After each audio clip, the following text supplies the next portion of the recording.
Welcome to the WP-Tonic This Week in WordPress and SaaS podcast, where Jonathan Denwood interviews the leading experts in WordPress, e-learning, and online marketing to help WordPress professionals launch their own SaaS. Welcome back, folks, to the WP-Tonic This Week in WordPress. This is episode 895. Yes, 895. I can't believe it. We've really got a real special guest. I've been looking forward to this interview for the last couple of weeks. We have the notorious Kevin in the house on Digital Gravy, I should say. Influencer, straight talker. You know, it's going to be a fantastic discussion. I think Kevin's up for it. So, Kevin, oh, by the way, unfortunately, I haven't got my better half with me, Kurt. He's on a family journey for the next couple of days, helping a relative. But he will be back next week. So, Kevin, would you like to quickly give the tribe a quick introduction, like 20, 30-second introduction about yourself? Yeah, for sure. So I am an agency owner. I am a product developer. I'm an educator in the WordPress space. And those are basically the three legs of my stool, so to speak. That's what I'm known for. So automatic CSS is one of my products. Frames is an add-on product to automatic CSS. I educate mostly in the realm of like page builders like Bricks and Oxygen. I focus a lot on scalability, maintainability in web design and projects. And that's pretty much the quick rundown. Yeah, you're doing a fantastic job, like I would like to say, Kevin. I've been watching some of your content recently, and I think you're doing a fab job, Kevin. I appreciate it. Right? I don't normally say that to most people. So before we go into the meat potatoes of this great interview, I've got a couple messages from our major sponsors. We will be back in a few seconds, folks. Tired of hosting providers that can't handle high traffic loads? Conversio is here to help. Our platform can handle any amount of traffic, all without slowdown or crashing. With immediate Slack support, performance optimization, and a team that thrives on resolving technical challenges, your e-commerce business is in safe hands. Learn more about Conversio at conversio.com. Are you looking for ways to make your content more engaging? Sensei LMS by Automatic is the original WordPress solution for creating and selling online courses. Sensei's new interactive blocks can be added to any WordPress page or post. For example, interactive videos let you pause videos and display quizzes, lead generation forms, surveys, and more. For a 20% off discount for the tribe, just use the code WP-Tonic, all one word, when checking out and give Sensei a try today. We're coming back, folks. Also want to mention we got a sponsor for January. That's Cloudways. You probably all know Cloudways. It's a fantastic WordPress hosting provider, really aimed at the WordPress professional. They're doing a special offer. You can find their special offer and details of it and the other sponsors by going over to wp-tonic.com/deals. wp-tonic.com/deals. Not only will you find their great offers, but you'll find a curated list of the best WordPress plugins and services that will help you build those fantastic websites for your beloved clients. What more could you ask for? Probably a lot more, but that's all you're going to get from me, folks. I'm sorry to disappoint. I've made it a life's journey of disappointment. So let's go straight into it, Kevin. Maybe you can give us a quick background journey about how you got into web design, and then how did you decide that you were going to go into the training and the mentorship space? Because, you know, if you're a busy web designer, it's a bit of a commitment. So first of all, how did you get into web design? So I've been building websites since I was around 12. And, like I was always fascinated with computers. I was always fascinated with the internet and being able to build things on the internet. And so started very young. I remember in around that age, like middle school-ish, had a friend that was big into web design, and that, he kind of got me into it and just started to explore there, build things. And then I've always been an entrepreneur, like lifelong. Just I don't really want a job. Like I want to build things. I want to create things, and I want to solve challenges. And so I've always had businesses, and the web design side of things has always been kind of like, it was always entrepreneurship first, and then my web design and development skills came along with that, because like every business I would start, I would be the person building the website for it and working to market it and leveraging the online space for doing a lot of that marketing, whether it was an offline business or an online business. After a while, I started to get more into the concept of, first it was blogging, following in the footsteps of like Darren Rouse at ProBlogger, right? And so the concept of like, can I write and make money? That was the whole thing, like back in 2005-ish, 2006. So I started there, and then I started to branch out to, now, it's not like monetizing a blog. Let's just come up with online business concepts and execute on those. And of course, I also had a martial arts studio at the time, so an offline business that I was running. I was a martial arts instructor for a very, very long time. And it was just like my skills in all of these areas of like web design and copywriting and SEO, because the online businesses, it was heavy into SEO. So I was learning a lot of SEO principles at that time, content marketing principles. Then I started to dabble into Facebook ads and Google ads, things like that. So that got me into the advertising space. It was all of these skills being developed over years and years and years and years of trying to build and market my own businesses. And then I got into kind of the agency space, where I was like, you know what, I can provide a lot of value to other businesses, and I focus mainly on local businesses in my area. And so I did the agency thing, and I still have my agency, but I've scaled it back a lot because of the way that automatic CSS and frames, and I have an inner circle, 1,500 plus developers, designers, freelancers who we do a bunch of trainings for, a bunch of coaching with. So I'm very, very busy on that front, right? So, and I enjoy going back to like, having a martial arts school. Like I just am kind of, my personality is like a natural teacher. And so when I know something or learn something, I just want to teach it. My brain learns really well by teaching. So the more I teach something, the more I know it and understand it myself. And so there's kind of a side benefit in that regard. But I just think it's the natural kind of way that I go about things. So it was, to me, the more that I've gotten into the teaching side of it, I actually enjoy it more than doing client work. Like if I had to choose between like, hey, let's teach concepts and try to innovate workflows, which, I'm known for a lot as well, is like, let's find the most efficient way to do these things. That's way more fun to me than sitting down and doing another client project, if I'm being honest. So that's kind of how we got to where we are today. All right, thanks for that. So what type of martial arts were you teaching then, Kevin? So I was teaching Olympic Taekwondo, and it was mainly to kids. I was teaching regular classes because I have a studio, but then my big focus was on our competition teams. We actually had a travel competition team. So we were traveling all over, going to USAT events, AAU events, nationals, junior Olympics, things like that. So that was the most fun part of that side of things.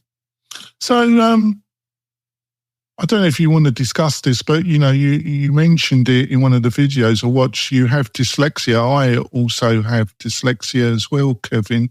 So has that affected your? Because I see kind of slight elements of yourself in me, really. You're a bit more intense, or I've been told I can be intense. I get a feeling of intensity from you. That might come from your martial arts thing, but get back to it, Jonathan. So has the dyslexia also kind of determined your pathway business-wise and your career paths? I don't think it's determined anything really. It certainly does impact things, right? It's harder for me to learn certain things. People see me all the time on videos, like anything that's a binary situation, like it's just, my brain confuses it constantly. And in development of automatic CSS, for example, there's challenges that I'm trying to solve within the framework that probably take me 2-3 times longer to solve than maybe some other person, because my brain like goes and it gets lost like inside the challenge, and it's like continues to run into points where it's like, this is just not computing. I can't really wrap my mind around it consistently enough to get to the conclusion. So I have to sit there and work at it a lot longer and a lot harder. So there's just challenges like that within the work that I do, but it hasn't really stopped me from doing anything, and it hasn't caused me to go in a different direction for any reason. All right, fair enough. So what do you think are some of the biggest challenges that web designers, you've got to focus on WordPress, but I think you've got your own tribe. So that's one of the reasons why you can be very honest. I think one of the problems of the WordPress community has some fabulous people in it and some fabulous work being done. And it's also got some real shits in it, but every community does. Every community, yeah. Just is. But there's a lot of kind of hidden aggression in the community in general. But I don't think because you've got your own tribe, you don't feel that you have to be part of that little dance, really, a sense that you just want to be honest. They are your opinions, but you back them up with demos, don't you? So what do you think are some of the major challenges web designers face in the coming year? Well, I think there's the obvious things. There's the AI side of stuff that everybody's concerned about. To me, it is just the pace of our industry, the quickness with how the tools change, how the practices and workflows change around the changes in those tools. You look at stuff like CSS, you look at front-end JavaScript frameworks. There's a lot of unknowns, and there's a lot to know, and there's a lot to keep up with. Also, the idea that this is a very multidisciplinary field that we work in. Like we're all building websites, but if you look at what a website actually is, there's just a tremendous amount of difference in the disciplines that go into building a successful website. I mean, anybody can build a website, but whether that website is successful or not is a completely different story. And if you look at the agency side of I live in the agency world. And in the agency world, you're responsible for building a successful website for the clients that hire you. And so you have to know things like not just web design, which that's what the client says they want from the agency. We want a new web design, or we want a new website. And in their mind, they don't understand all that goes into that. But the agency, to make that successful, has to understand user experience and UI design principles and copywriting and SEO, and then good coding, and then maintainable practices, and on and on and on and on and on. And so if we only know web design, like an artist that learns how to use Webflow or something, but they don't really know any of these other areas, sure, they can build a website, but it's probably not going to be very successful. So it's all of these different disciplines in an industry that's moving very, very, very quickly. There's just so much stuff to keep up with. There's so much stuff to know, so much stuff to learn, so much stuff to keep track of. And then that's on top of having to actually do the work, So it's just very, very, very, I think, hard for maybe, if I had to guess, a lot of agency owners, freelancers, et cetera, constantly feel like they're maybe falling behind in this, right? And struggling to keep up. Maybe that's true. Maybe it's not. I don't know. Everybody can speak for themselves. But if I had to guess, I think that's one of the major challenges that we're facing. Yeah, I think I also get that sense, actually. I think it's always been there, isn't it, Kevin? But I do think it's gone on a little bit on steroids, isn't it? A little bit. That's the thing. That's the problem. Is the acceleration is not linear. Like it's getting faster and faster and faster the more we go into it. And if you look at something like AI, I think that's only going to accelerate the speed at which these things go. So, and these are people with an agency, like they're looking at the future of their agency. Like, can I survive in this kind of environment? Just with the AI thing, a lot of people are already thinking, like, how long are we going to be around? Now I tend to have a more pessimistic view of what AI is able to do and what it will replace and things like that. But it's making a lot of people lose sleep at night, and that's just one area. Well, I think around the AI question, I've had discussions on this show, and it's a very broad term, isn't it? Because you got the kind of language pattern recognition side of it, and then you got general AI, which is human kind of machine consciousness. I see no sign of machine consciousness.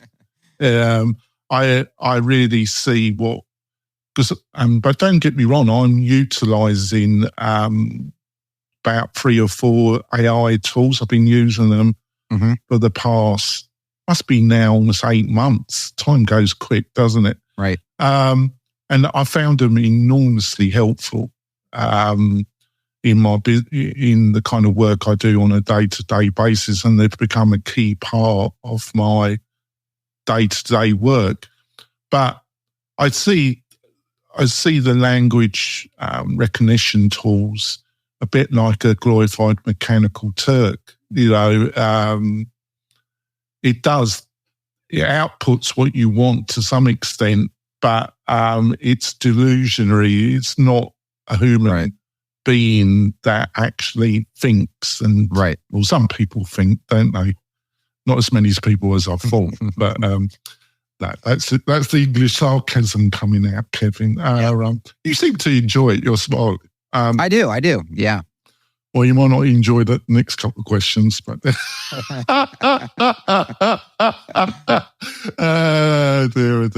All right, but yeah, I think it is just the pace. But it is a very complicated scenario because it's also driven by the book of business, the type of clients you are trying to get. Yeah. It's a very, I think one of the strengths of Divi and Nick Roach is that he really understood his target audience, because I think he was one of them. That small town designer, part-time, maybe have children, that's doing design work part-time, that's doing the business card, the logo, the graphics for the van, everything for a small business client. And the small client wants them to build a website, and they only got a certain budget. And they found Divi and all the community around Divi. It was really, I felt his positioning of elegant themes and Divi, I think he's one of the sharpest business individuals in WordPress, really. I'm not a great admirer of Divi, never have, always made it, but I'm a great admirer of Nick as a business individual. So I think it really depends where you're pitching, because that type of web design, the limitations of budget and other factors is more different to a more larger agency that has like 3 or 4 or 5, 20, 30 people inside it. What do you reckon? You reckon was that a load of dribble, or was I? You mean in terms of like how viable is Divi, or how good of a product? Well, the kind of skills and knowledge, and because when you're a more generalist, and you've got to be a generalist because of the budget and the type of clients, the skills you need are a bit different. Then you go further up the food chain, you become a little bit more specialized, don't you? Yeah, I think there's a kind of a sub-discussion there. around, like you mentioned budget a few times. This is something I like to talk with agency owners about. I think that there's a little bit of a paradigm shift that needs to happen around pricing and around budget and around what clients are willing to pay for. I mean, the idea that a lot of freelancers and even agencies, you throw out a number like $3,500 and it's like they're gasping and it's like, oh my God, that's so high. Like nobody would ever pay that for a website. Meanwhile, there's plenty of agencies doing, $35,000 websites routinely, And so the idea that even a local small business, and I like I said, I've been an entrepreneur all my life. Like I know how business works. I know how business owners think. I know how cheap business owners think, and I know how successful business owners think. And if you look at a martial arts studio, I think when we opened the martial arts studio, we found our location and we basically plopped down $100,000 and we signed a lease for $6,000 a month, right, for the location. And so these are the numbers that real business owners like are used to encountering.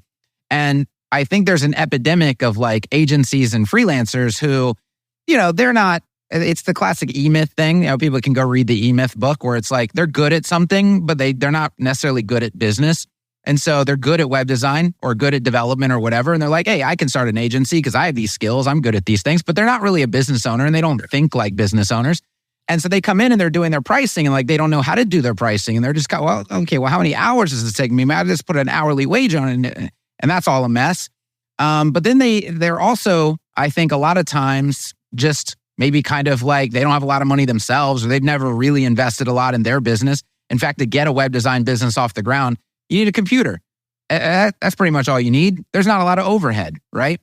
And so they're coming up with numbers and like, I don't know that businesses will pay $3,500 for a website or $5,000 for a website.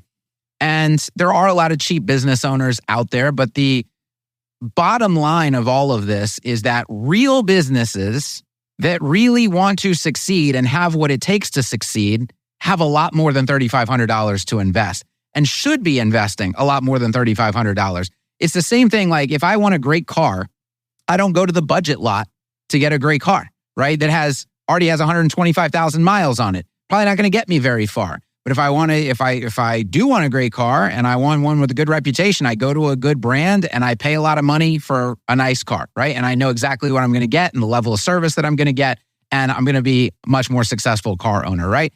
Not a great analogy, but it kind of gets the point across that like if you have a business you care about, the idea that you would be looking to spend as little as possible or to get a budget person to basically build what amounts to a central online marketing hub for this business. Especially this is like local service-based businesses. My goal is to dominate my local area, like in search, in brand, in reputation, in everything. I can't dominate when I get a budget freelancer who is, using bottom of the barrel tools to like build my site and manage it and so on. It doesn't really have all the knowledge and expertise and experience that they need. Good businesses know they need to hire A+ people to win. And so any business that's out there looking for a C or D player at a budget price is not really a serious business, in my estimation, right? Yeah, I totally see where you're coming from, and I agree with about 80% of what you're saying. I think the variables in it is that there's a group of small business people, even in 2024, that don't really understand, don't know enough to make a value judgment. Mm-hmm. And I feel sorry for them. They just don't have any knowledge to make a judgment, a value business judgment about the value of what they're getting, because they just don't know. Yeah. You got others that don't have a budget because they're starting up, or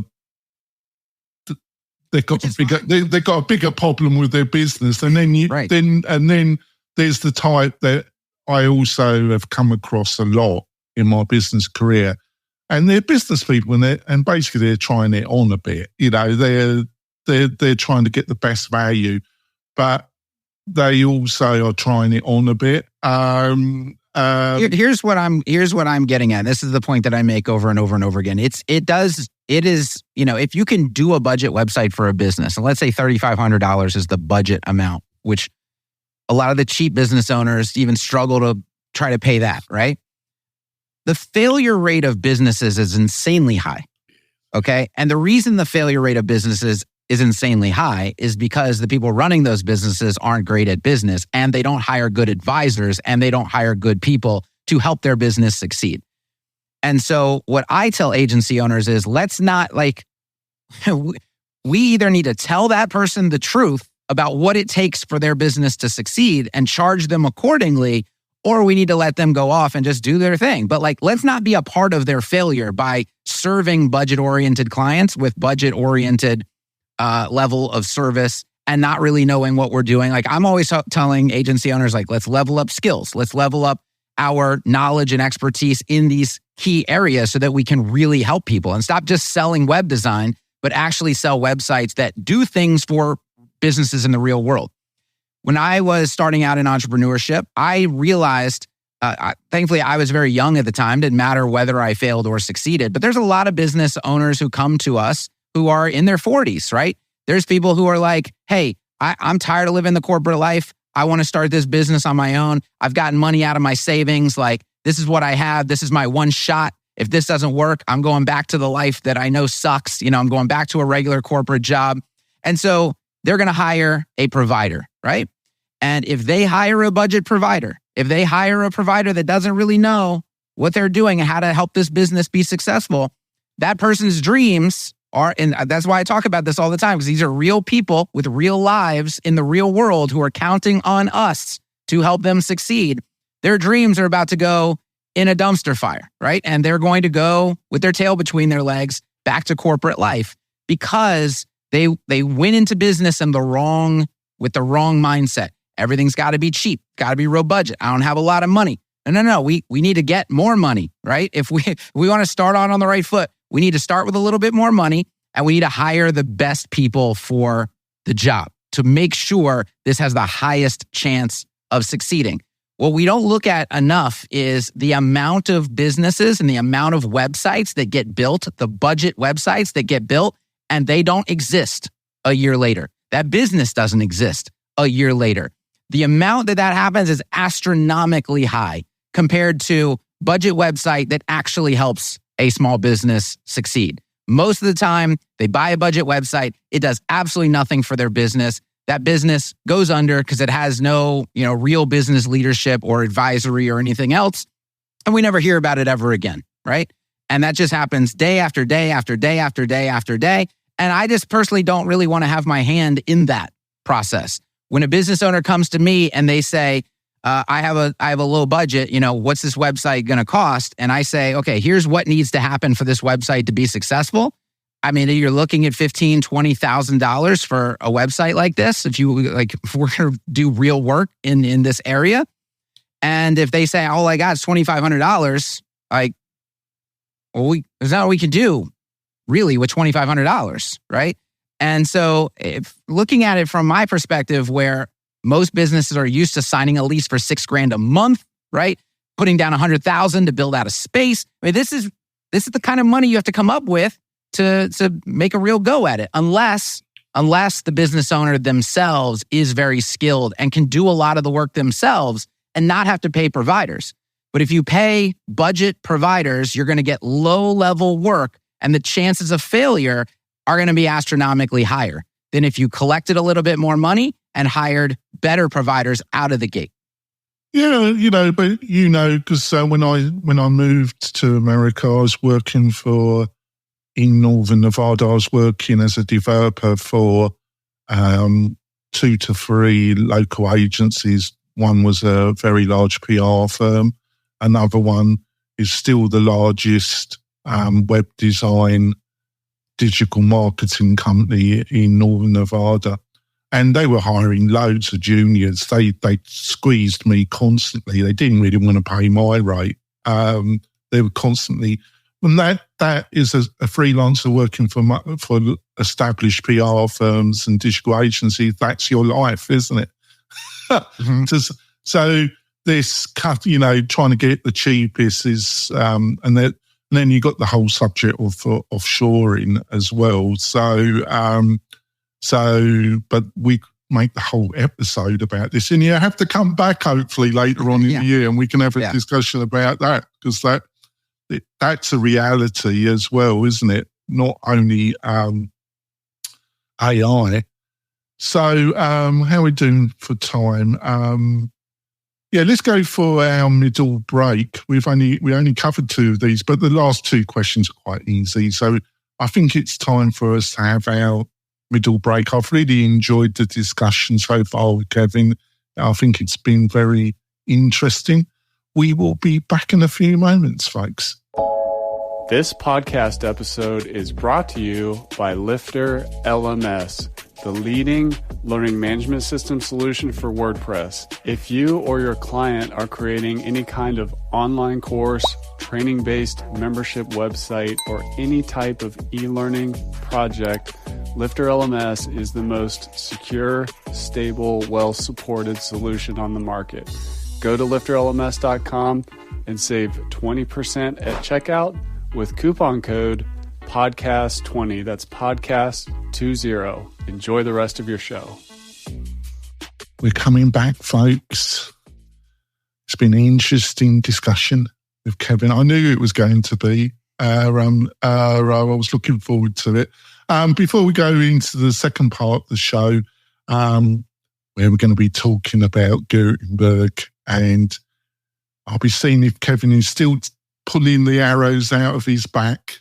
But before that, I just want to point out, if you're looking for a great WordPress hosting provider that specializes in learning management systems and community websites built on BuddyBoss, and you don't want to deal with the normal headaches, why don't you look at becoming a partner with WP-Tonic?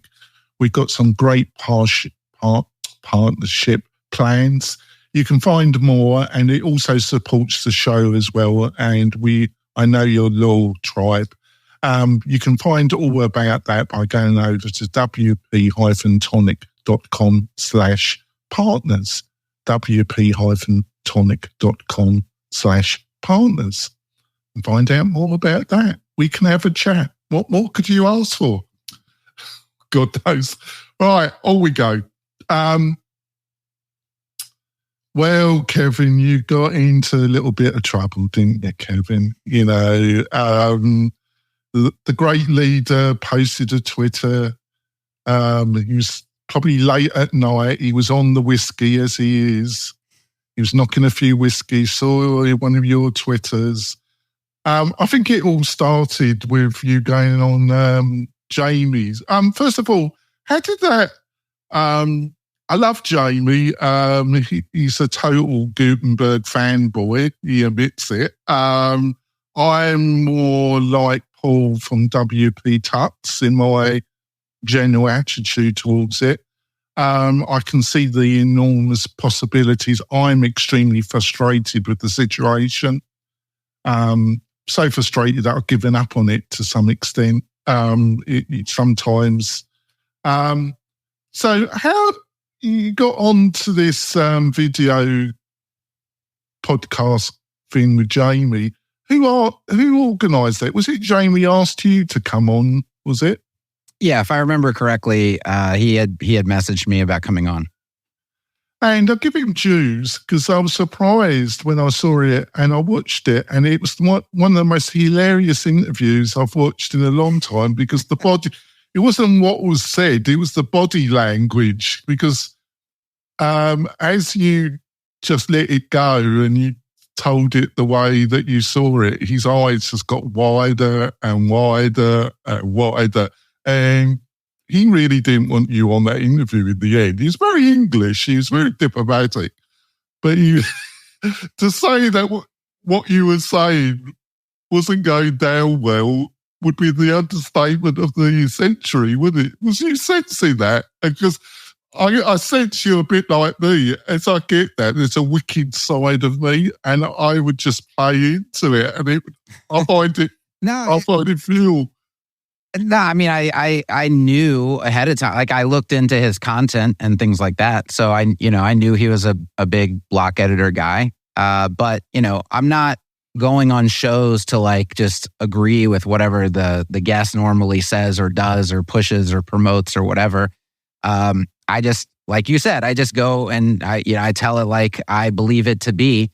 And I've always done that in my content. And I've always told people, like, if you think I'm teaching something wrong, or you think that you have an argument to anything that I say, go ahead and demonstrate the difference, or demonstrate how you can do it better. And I'd love to see that. And I've always put that out as like an open thing.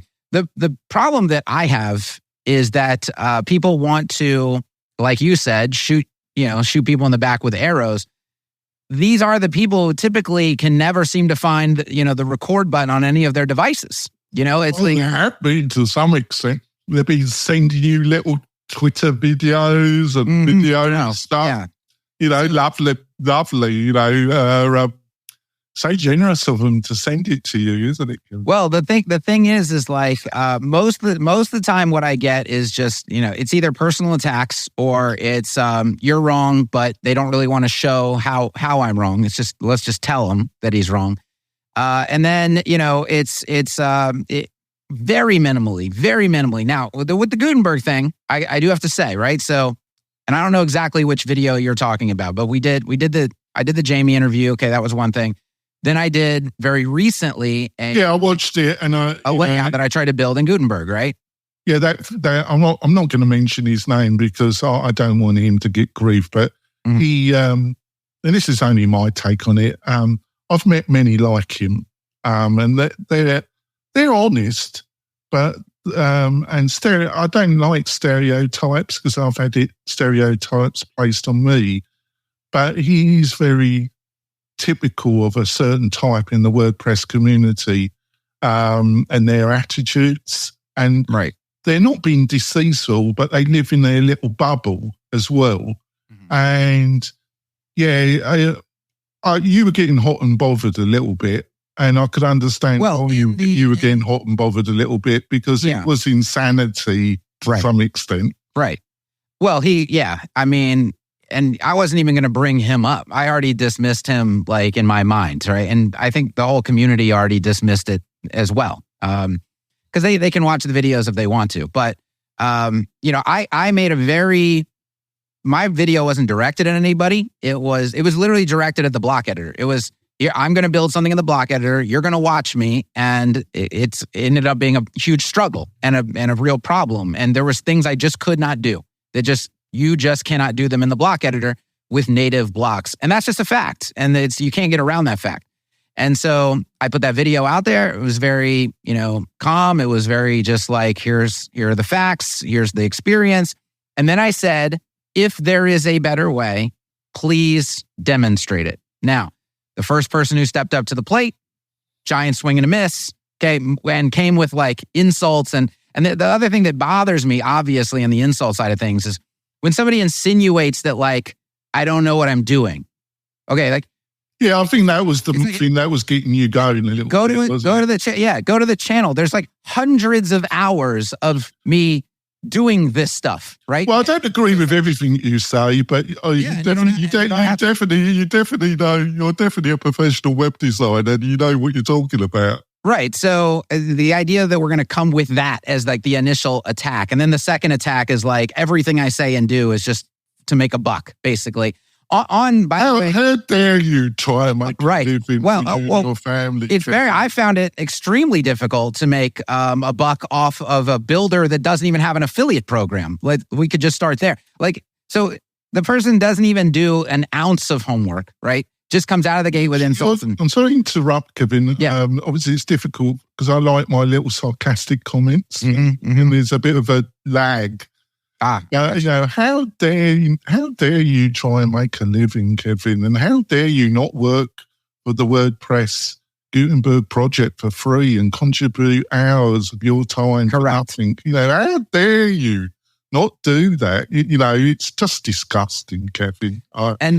And the idea that you can just dismiss everything that somebody says or does because they've made a dollar, right? Like the minute somebody's made some money, just everything that they say or do from this point forward can be just blindly dismissed now. So I just pushed all of that aside. And what I was going to say is there was actually 2 block editor, I don't know what we want to call developers, whatever you want to call them, who produced very thoughtful responses, very respectful responses, very insightful. Just like I watched the video and I was like, this is exactly what I wanted to see. Thank you. And this is the conversation. This is the kind of thing that actually moves all of us forwards, right? Where, because I think, there's a giant chunk of agencies and freelancers who are not being represented by the direction of the block editor. And I think it's because the developers working on the block editor honestly do not know how we work or what our workflow looks like or what we care about. Like you said, they're kind of in a little bit of a bubble, right? And so I wanted to juxtapose, like, here's what it looks like to work in the block editor using our workflow. And we can't do it. It's just not possible. And my main point was, this is a bad thing because they claim that the block editor is for everybody. And it's not for everybody. It's not for there's a large chunk of people that it is not for in its current state. And then I wanted to show what my workflow looks like in a page builder like Bricks. And so I did here's me doing it in the block editor. Then I followed up with a video. Here's me doing it in Bricks. And it took 17 minutes in Bricks. And there were specific requirements that we had to meet. I met every single one of those requirements in Bricks. Could not meet some of those requirements in the block editor. And it showed a very objective comparison of like, this is the workflow that we live in. The block editor does not provide this. And that's the problem, right? And so then some block editor people came and made some very insightful, respectful videos, which I watched. I still didn't, if you look at the arguments that I made, they still kind of confirm that the block. Oh yeah, I'm totally agree. They're into VS Code and they're making custom, blocks and this and that and custom block styles, and they're going back and forth between VS Code and the block. Yeah, I did. I've actually spent. I don't always do my research, but I've been really looking forward to this discussion with you. So I. With a little spare time, because I normally work 80 hours because I'm trying to build my own retirement pot. So I'm not bankrupt when I'm 70. So I work on average about 80 hours a week already, but I've spent a lot of time in the background listening to your stuff and the other videos. And I've got to say, I think a lot of what you were saying was factually correct. The only thing is, it was bit down to that question in the first half of the show about the type of developer, the budget. I don't really think, but I can also see your response because I think the great leader, when he was on the whiskey, I think you had to respond in a way because he made that situation appear.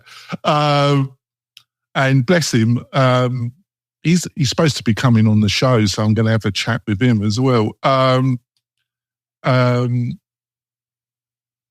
just, I think Rich Tabor, since he's been on the Gutenberg project, he's done fantastic work, and because it really was totally drowning.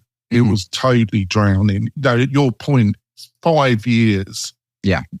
Now, come on, God's sake. But it really was drowning. Then Rich, he's done some amazing, because he's an experienced individual. And but then I thought, I can see, it's going somewhere. And then we had this full site editing lark, and my attitude towards that is very similar to Paul on WP-Tonic. You got it's just fragmented. It's off again, whatever journey it's going on, who knows where, it's like the yellow brick road, you don't know where it, in Kansas, you don't know where it's going. Right. But I see the real power. You just see the possibilities and power. So we were kind of using the Elementor, and we still do a bit. I know, Divi Madness. I know. The comments are starting to come in there.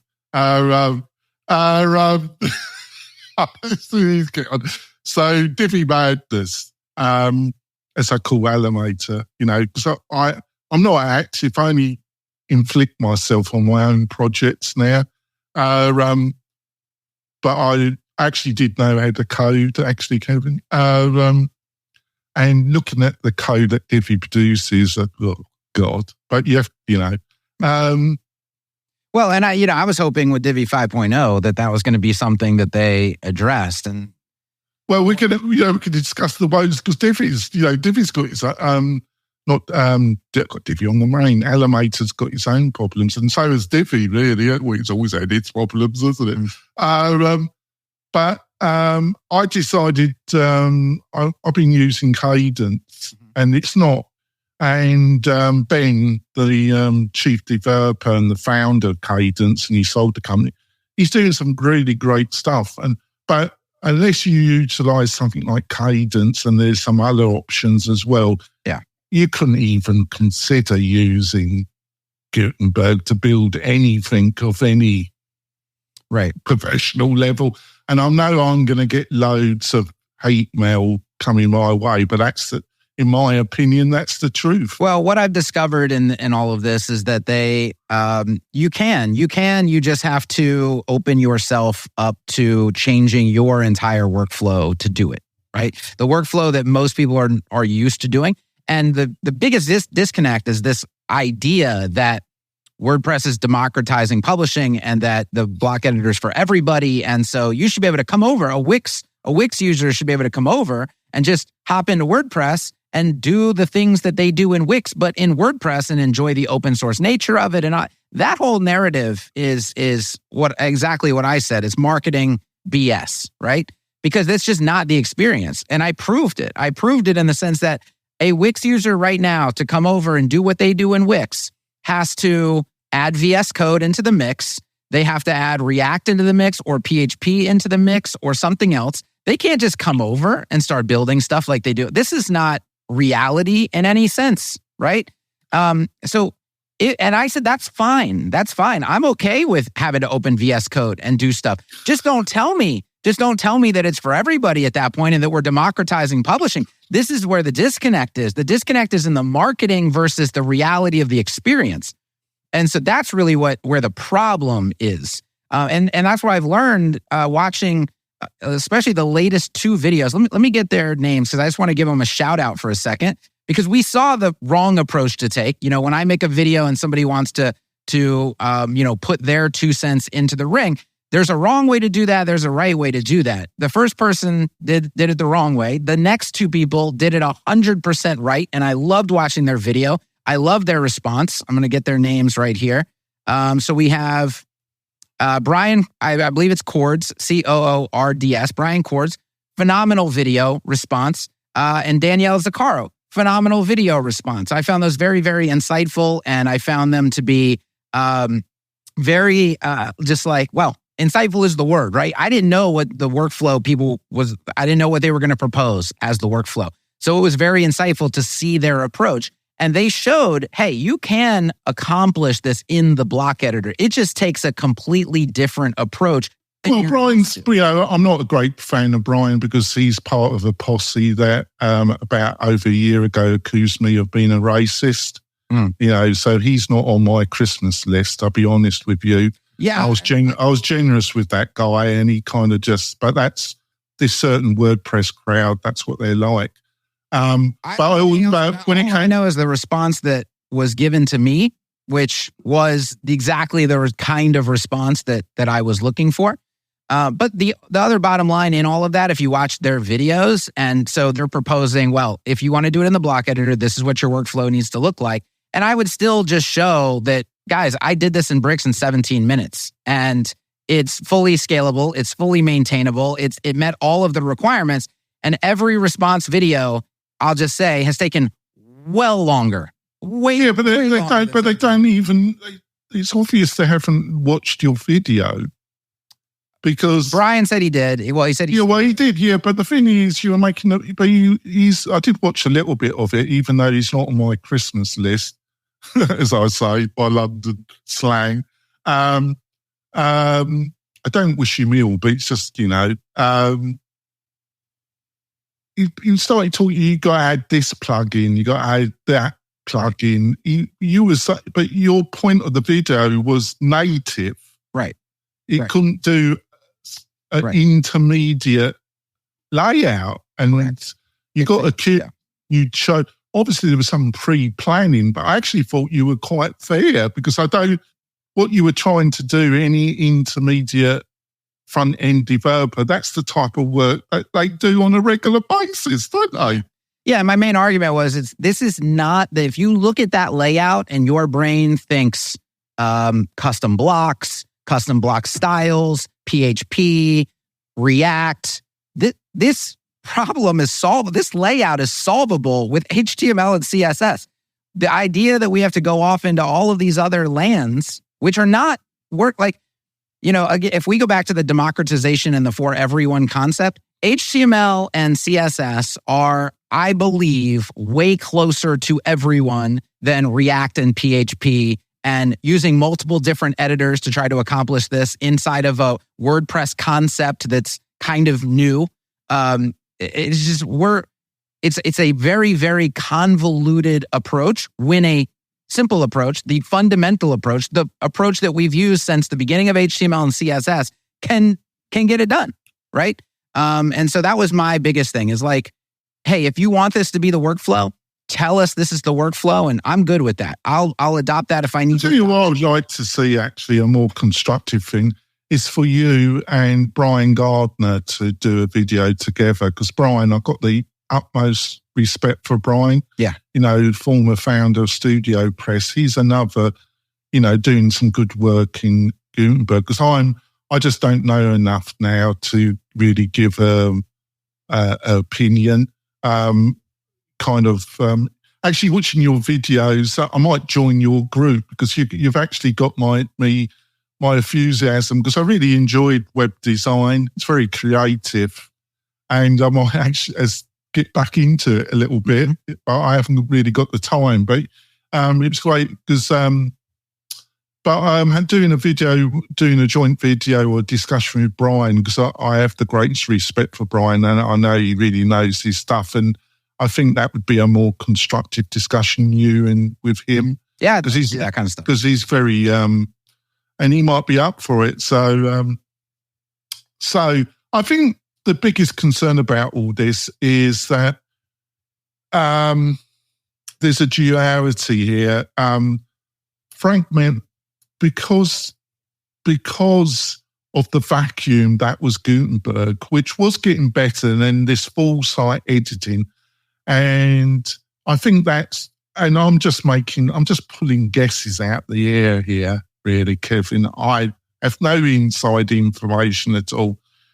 I think it's really driven by the requirements, and I think you touched on it, about the requirements that WordPress.com needs. They want this Wix competitor, and all this witch's brew of bad feeling that has imploded in the WordPress community about how the open source project is run, Matt's positioning in it, he's kind of managerial style, which seems to be a whiskey bottle at night.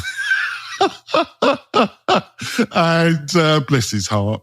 At least he's a human being. He's not one of these grey corporate CEO types. At least he's here. But there's a witch's brew. It all imploded just before Christmas. You got that. And this kind of, obviously it's open source, so you want it. It's one of the powers that new people. Bricks is an example. Bricks, the developers behind it are extremely experienced. I think they're based in Germany, aren't they? The lead developer. They're very experienced, but it's amazing what they've built. And it's one of the powers of WordPress that somebody can build something like that and enter the market. But the downside is fragmentation. Yeah. Trying to explain to somebody that's looking to start WordPress. But it's such an unnecessary mess, isn't it? It doesn't even make any logic for me how it's ended up this way. Have you got any insights about how it ended up this way? Well, it's the nature of themes and plugins, and everybody can build something and bolt it on to this main thing.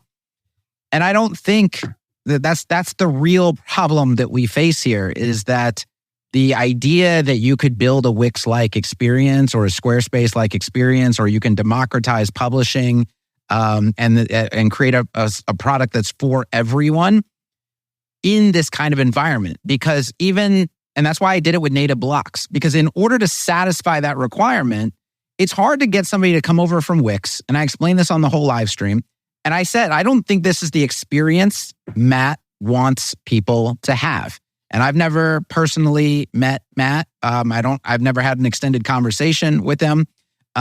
Looking from afar, I think he's a nice guy, right? It's like, and like you said, he seems very down to earth. He seems very accessible and approachable. And these are all fantastic things, right? So I don't have anything to say bad about Matt. I'm just looking at the goal of WordPress, the stated vision and mission of WordPress.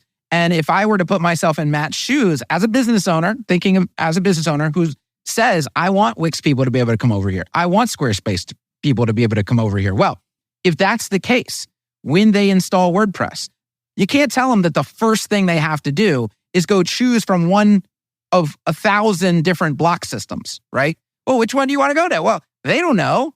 I mean, what now? So step one is like, let me do a bunch of research and figure out which direction I want to go. Because the native controls, the native blocks don't get the job done unless I know React and PHP. And then I can actually get to, but no Wix user wants to do that. So that can't be the solution. You can't tell them, choose from one of 1,000 block systems and themes, or get out your VS Code and start writing some React and some PHP. You'll be off to the races. Okay, we've already lost this person. This idea that we're going to bring people from these other builder communities like this is a fantasy. Well, yeah. I think you can only do it if you kind of, you have a kind of module structure. You know, you have the basic editor and then you can bolt on another module if you want to do a certain amount. And then you bolt on another module if you want to be a professional web. Because one of the problems with Elementor is you give that to a client. You obviously got divertitus, as I call it. I don't even know if that word exists. I think it's to do with my dyslexia. I just create words. So I call Elementor divertitus, right? Divs everywhere. I find it offensive to my origins of a web developer, but it does the job, and it's very powerful and it's got a big community. But they've had their own problems, haven't they? Because they seem to have gone. They're trying to get. I think they're losing market share to some other builders now, and I think their problems was driven by the VC money. But on the other hand, I think the great leaders' problems is people don't realise, and it's on Wikipedia, that he's taken, or Automatic have taken almost $900 million of investment over 6 investment periods. So I'm sure those investors want something for their money, because that's not loose change, is it? Almost $900 million. I don't know how much money Elementor took from their VC, but I think they seem to want that. I think the problem with Elementor is they wanted it both ways. Obviously, their origins, the way they got traction was through and I've seen this with other people, their origin was through the WordPress community, the plugin, but that is not what the VCs want a SaaS product. So that they concentrated on the SaaS, and they wanted, but then that has consequences around the plugin and that. Is that making any sense, Kevin? Yeah, I mean, I think what we're getting at is like, what would the approach be What would a viable approach be? And I think we talked ahead of the call about this idea of, can an environment even be built for advanced developers and beginners alike? And what would that process look like? And so if it were me, and I was trying to make this a democratized publishing situation, a for everyone editor, I think if we break it down to fundamentals, the question would be, should we build a piece of software that is aimed at the lowest common denominator user, the ultra basics, the I don't know really what I'm doing, I point and click in Wix? Should we build it for that person and then add on what advanced users need? Or that's option one. Option two would be, do we build a tool that is great for advanced users and the exact kind of people who really, made WordPress what it is, and then scale it back for beginners, right? And to me, I think if we look at a lot, this is the problem with Divi, right? Is an Elementor. For me, they were designed for lower common denominator users and then have tried to accommodate more advanced users. Well, I think Divi got their, their Gutenberg, they announced it. Where is it? I think they've got their own problems. Sorry to interrupt. But I totally agree. I see where you're coming from. To me, I think it's better to work backwards, right? Let's build the tool that's a very powerful tool and then find ways to scale it back. And Bricks is a perfect example of this in many ways. You can go in and they built it with a class-first workflow. This is a workflow that advanced web designers are used to using. This is the fundamentals of web design, HTML and CSS. We're going to use classes. We're going to be able to organize those classes, style those classes, attach those classes to any elements that we want. We're going to be able to change HTML tags to whatever we want. Everything can be done. There's no limitation inside of Bricks. But a beginner that doesn't know, I don't know what a class-first workflow is as a beginner. Well, guess what? In Bricks, you can come in and you can just turn that thing off. And then all the classes interface goes away and now it looks like Elementor, right? And so Bricks built for the advanced user and you can scale it back easily. I think that's the way to go. I don't think you're ever going to win when you have the lowest common denominator user in mind. You build for them and then just try to make it work for advanced users around that. Yeah, I think, thanks for that. I didn't think it that way. I think you're right about that, actually. All right.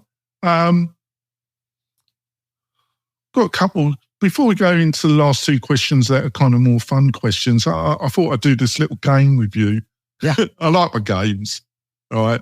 I'm gonna give you some builders, some Gutenberg and some other builders, and I'd like you just to give your reaction, like in one sentence and two sentences. All right. All right. There was a BBC show, I think, did this concept. Nothing I do, Kevin, is original. Not original anymore. Probably not. I don't think even I'm original. I realise now I'm just a thing that a load of BBC television as a kid I sucked in, and BBC Radio 4. Any originality is probably a delusion, actually, but who knows? So let's start off breakdance. So just one sentence. One or two sentences, your reaction if somebody said breakdance to you. Breakdance, clean code, workflow, some workflow issues, which are fixable, very, very fixable. But that's my general consensus right now. Yeah, my problem with it is the owner. Uh-huh. And his business choices. That's my problem with it. The thing I've started doing, because the situation that I honestly don't care anymore about what owners do or don't do, or because my job, especially, creating automatic CSS, creating frames, creating these products and services for people, my job is to serve my users and my community. And for example, breakdance is actually a really good example, right? So a lot of my community wants to be able to use automatic CSS in breakdance. And so I look at these builders as, because we have a minimum set of standards for us to integrate with a builder. He seems to be doing well on his website. He's saying that they've got 17,000 users. Yeah. He's done a fantastic job, right? So, and they've gotten over the hump, and he's obviously extremely talented.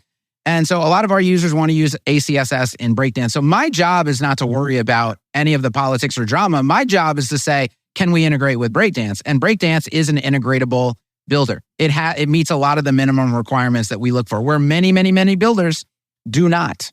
And so we have to give a serious look to Breakdance. Kadence WP. I looked at it. It did not meet our minimum requirements for integration. There's some divception issues, lack of variables and inputs, no class first workflow, no class workflow at all. It's not my cup of tea. I look for things that give the developer points of control, global points of control for maximum maintainability and scalability of a website, because I think that's one of the most important things when we're building sites. Other than clean code and accessibility and things like that, maintainability is very, very, very important. The idea that all these sites are built like a card is used 1,000 times across the site. And if a client comes along and says, I don't like the border, color, spacing, whatever of that card, that we're going to go copy paste a change 1,000 times across all. This is not the situation that we want to be in. It's not the life we want to live. So I look for maintainability, and Kadence has no maintainability, that from what I can tell, until they integrate with like partially synced patterns in Gutenberg or something like that. There's just no way to ensure maintainability. So it's a non-starter for me. Yeah, I was expecting, and I totally understand your position on that. We're using it because I really believe in Ben, and it's one of the few frameworks that enable us to help clients. We provide a set of starter themes based on Kadence, and then we help them, because we've got a lot of DIY people on our hosting, but we're a bit like Hosting Plus. So I kind of describe it. So it suits us. I do want to say that, when I say it's not for us, or I totally understand why you said that. The situation could change tomorrow. Like I have nothing against any of these. He is very responsive, Ben, to inputs, and he's very intelligent. But they're trying to build. They've got a lot of things they're doing. So on their number, and a number of these theme developers and builder developers contact me, and they want to work with me to make some changes, right, that would help in all of these different areas. And so the more open they are to that, like the more I really am interested in their tool. And so I'm completely open. I'm telling it like it is right now, but tomorrow the situation may be different if they make necessary This changes. is only a bit of fun, kid. Yeah. Oh, I just read. Everybody like they're not going to take this in context, right? They're going to take. Oh no, this context. More people are going to blank you off Twitter. Because, correct. Don't. I got 8,000 more arrows in my back after this interview. So I have to like make it a point to, hey, everybody needs to know. Okay, it's not personal. Beaver Builder. Old school, bloated, not up to standards. Extremely popular, but again, didn't meet our minimum requirements for integration. So when I look at a builder, I look for very specific things. And if I hit too many early roadblocks and I'm like, it's not going to work, I don't look that much deeper, right? Unless I'm asked to, and then I will. So it's not fair for me to go off into all these different areas of what's wrong with it. All I can say is it didn't meet our minimum. Yeah, I totally agree. It's a shame because the people behind it are some of the nicest people I've met. Very, very generous people. I in some ways, they should have been hired at the beginning of this Gutenberg thing. They should have. The great leaders should. Yeah, there's a lot of a ton of talent in the like Elementor's got a ton of insanely talented people on their team, right? Beaver as well. Some of this is when they built the product, there was a certain paradigm.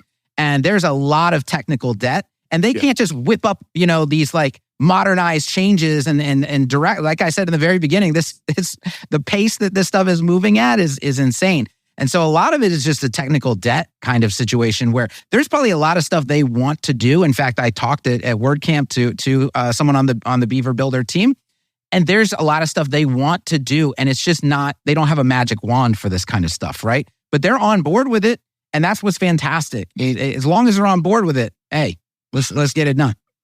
I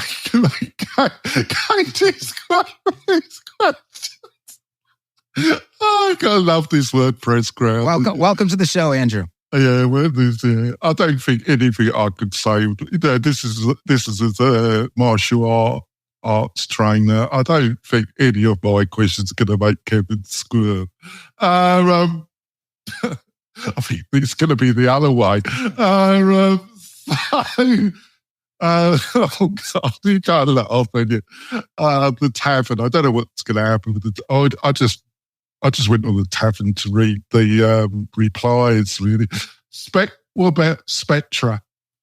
I have not found a block editor, builder, whatever you want to call it, that really meets minimum requirements, except for, and I haven't looked into it in detail enough, mainly time limitations, but GreenShift is one that's probably the closest.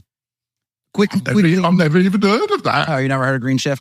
See, I'm one of the other thing people have to understand is that when I put out comments about builders and things like this, I don't think a lot of people, they're not in my situation necessarily. So it's my job to know what these builders do and the code that they output and the features that they have. I literally have a local install right here with nearly every builder and block system that I can just queue up one. This was take up. Yeah. So people will say, oh, I don't, they'll criticize, but it's like, I'm actually in every single one of them. I know the limitations of every single one of them. So it's not just me like talking crap. It's like, I literally looked at it. I can queue it up anytime I want and I can try to build something in it in a moment's notice. If anybody has a question about it, I can just queue it up and do it. And I do this on live streams, right? No, I watched your last one. Yeah, so it's not I was listening to your last one. It's like I have experience with all of these. I was answering 1,000 emails as I was listening to you. So on we go. You're right for another 5-10 minutes? Yeah. You're right. What shall we choose? Let's choose Divi. Because I forgot he's been on my show. You've been on a podcast recently. Yeah. The guy's a great forgot he's another aimed at web designers, giving them advice. I've forgotten the name. He went on the interview. I was on his show? Yeah, I forgot his name, but he's a great Divi fan. So you were very diplomatic, actually, Kevin. And I want to be, I want, because again, it's, that's the only way to build the bridges, right? Like, I think there are, I firmly believe in the maintainability side of things where Divi has presets, right? So if we're talking about Divi now, Divi has this concept called presets. Breakdance has a concept called presets. Generate has a concept called presets. So I wrote an article that presets are not classes. They don't act like classes. They don't behave like classes, and they have a lot of limitations over classes. And I think another fundamental part of all of this is... Well, can I just interrupt? You were extremely fair with that video you did, because you didn't even go into the topography side of things, because it's a ridiculous situation with native goo. You were generous. You didn't even go. You could have flamed that as much as you liked. You didn't even choose to go down that route. I try to be as fair as I possibly can. I try to be as objective as I possibly can. And I'm just stating the facts as I see them. And I think fundamentally, when we go back to, do we build a product for the lowest common denominator, or do we build a product for people who know what they're doing and then scale it backwards? The Divis, the Elementors. So what do you think? What's your reaction when I say Divi to you then, Kevin? That it lacks maintainability. Okay, so then they tried to add presets to improve the maintainability. But the reason they introduce a concept like presets instead of a concept like classes is because they're targeting the lowest common denominator. They have a feeling in their head. And by the way, I'm an educator, okay? And I did a whole free course, 19 episodes long, right? At least an hour each. Anybody that wants to learn page building and web design in the modern era can go watch this course 100% for free, okay? And I teach a class-first workflow. Well, I think that's one of the problems, because they've got this technical debt, and then you've got Flexbox, you've got CSS grids. Well, you got a whole different. But they're rebuilding Divi 5.0, right? They've been saying that for it's getting almost like the 5 years. It's almost here. Give them credit. It's almost here. Okay. But it's not going to have classes in it. It's still going to have presets. It's not going to have nothing. They're only fixing the builder workflow. That's what they're really focused on.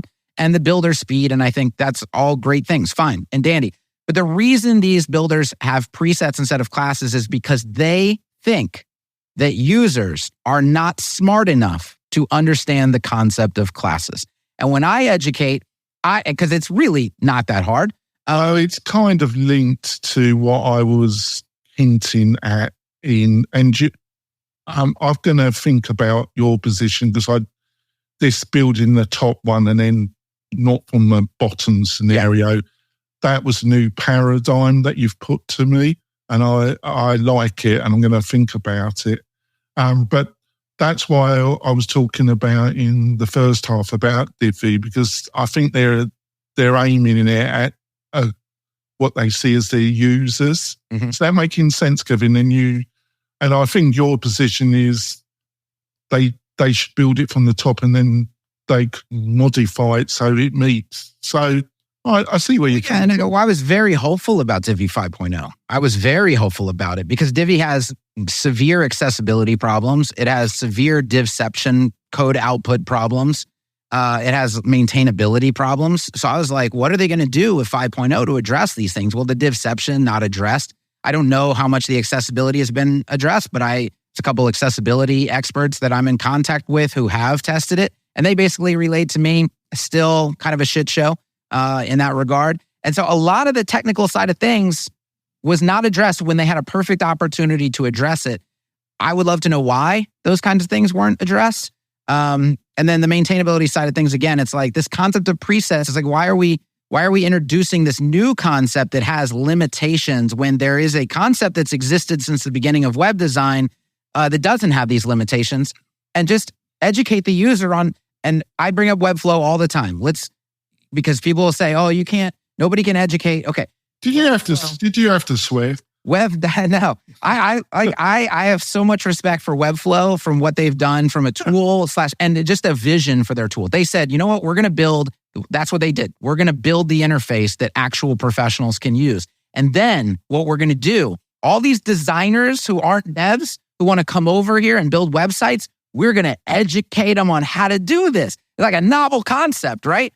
That's exactly the boat that we should be in, right? Because that's what elevates the industry. It doesn't elevate the industry to make everybody and their mom able to say, I'm an agency now and I'm a freelancer now and I can build websites for businesses, because this takes us right back to we're throwing businesses into dumpster fires because there's people who don't really know what they're doing trying to. Yeah, but I think in all this, you get back to the duality question of Automatic and the great leader wanting a Wix and their backers. But what you're the professional trainer trying to up standards and utilizing the most modern technology in web design and that. And it could, it doesn't have to, but there is a little bit of strain always going to be there a little bit. It could be a lot better.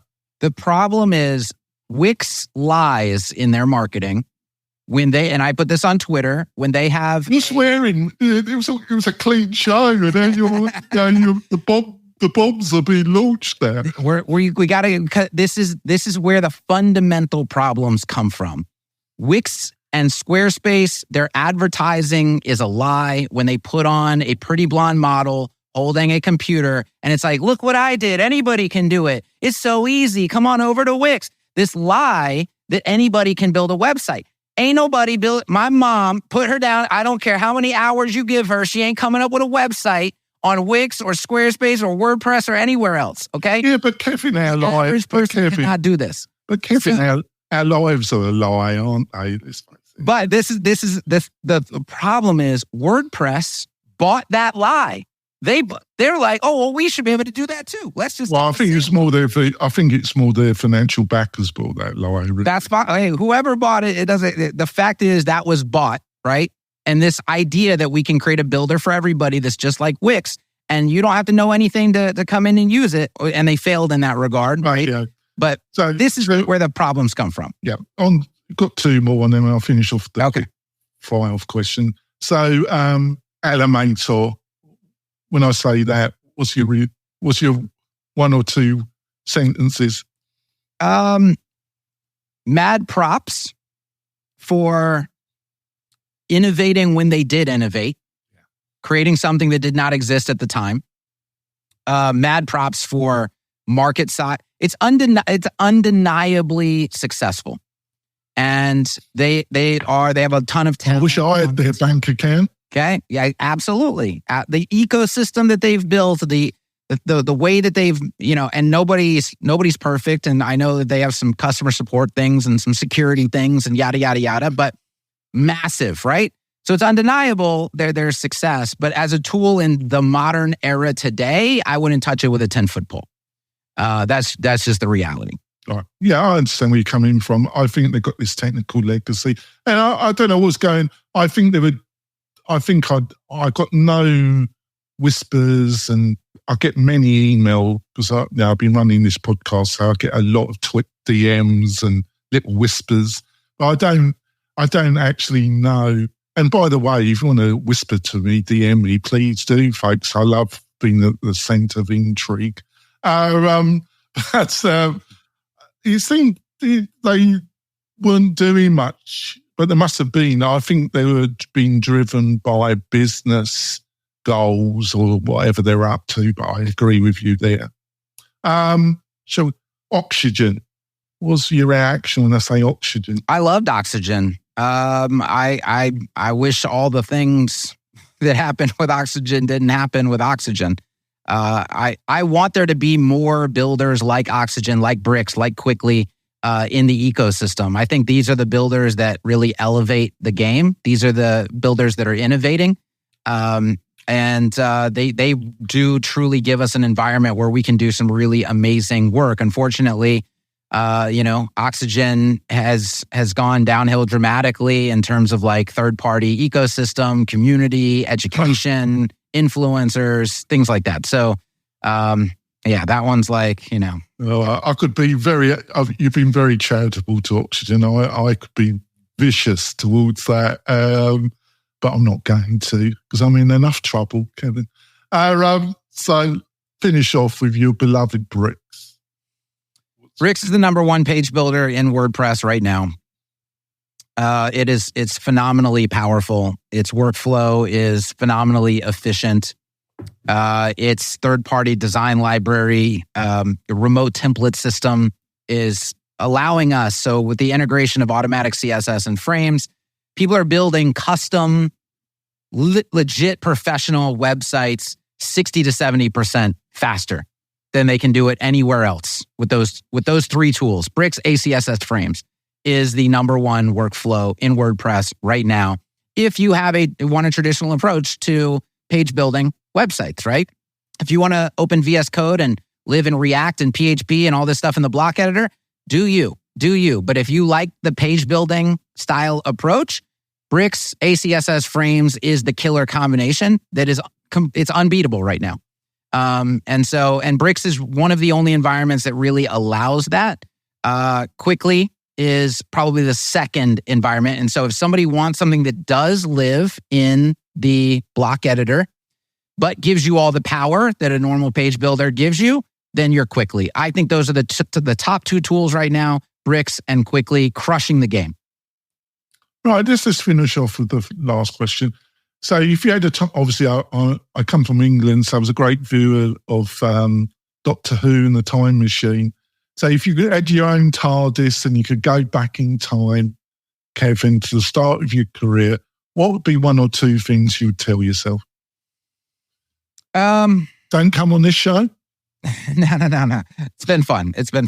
I can't wait for everybody to take all the stuff out of context. And oh, by the way, you page zealots, you religious page zealots out there, if you've got any complaints, just send them to Kevin. That's right. He's the judo expert. Not me. Just send them to Kevin and see what replies you get.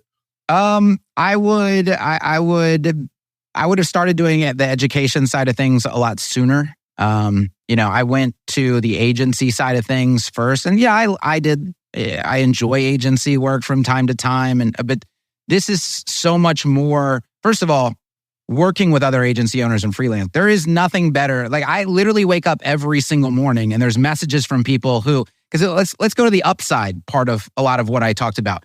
There are agency owners who had never charged more than $3,500 ever in their life for a website. And they're struggling. They're having trouble paying the bills. They're not really feeling fulfilled in their work. I get messages every single morning from people like this who are now charging $15,000 for projects, $20,000 for projects. And their entire life and entire outlook has changed. And this is far more fulfilling for me than like waking up to, a business is like, hey, our conversion rate went up and we're getting more traffic. And like, this is fantastic for our business. And I that's great. I like that. Right. But impacting individuals who I know are kind of like me, there's nothing more fulfilling in that regard. So I wish I got into the education side of things sooner. I wish I got more into the WordPress community sooner. I mean, let's be honest. Last year was I've been in WordPress since 2005. Last year is the first time I ever attended a WordCamp. Okay. Kevin. To me, I would want to do that over. Kevin. Yeah. We're going to have a 1 or 2 second break. I apologize about this, but I'll be back in a second. Really sorry about this. Yep. So I interrupt. So we had to have a slight pause, folks, but I can understand why you get a real buzz, because a lot of people, it's endemic, isn't it? Undercharging, isn't it? Undercharging is huge in this industry. And like I said before, it doesn't do our clients a service either, right? Charging higher prices and you giving a higher level of service is better for us, and it's better for our clients, and it's better for the industry across the board. I've said time and time, I don't want this industry to turn into like a used car situation. I spent a lot of time in the photography industry. I've been doing photography for a very, very long time. And, I saw what happened initially once the DSLR craze came out, where it's like anybody and their mom can buy a DSLR and suddenly they're a photographer. And now they're selling family photo packages and all this other stuff. And just time after time after time, people are like giving, $800, $1,500 hiring these photographers who don't know what they're doing, going out and ruining weddings, ruining family photo sessions with their, great grandparents, like stuff that can't be redone again. I don't want that stuff happening in our industry too. And it is. There's a lot of low level stuff being done. So that's why I think us, our clients, the industry, as it rises, we all win. We all win more. And so that's a lot of why I talk about, standards, best practices, better tools, et cetera, et cetera. Because I'll go back to say it again. There are real people being impacted in the real world by the work that we're doing. And we have a responsibility to some degree for that. Yeah. Well, Kevin, I've really enjoyed the discussion. Like I say, hopefully later on in the year, come back and have another discussion. I think we've covered a ton of stuff. It's gone on a little bit. You've been very gracious with your time. I do appreciate that. So what's the best way for people to find out more about you and your training and the other products that you offer, Kevin? Go to Geary.co and everything is there. So there's pretty much a link to everything that I've got going on from that one little hub. We'll make sure it's in the show notes. So if you go over to the WP-Tonic, we'll make sure there'll be a transcript and all the links, everything that you need, folks. We will be back next week. Like I say, I've got some fabulous guests that, like Kevin, that have agreed to come on in January. Got some new bookings for February.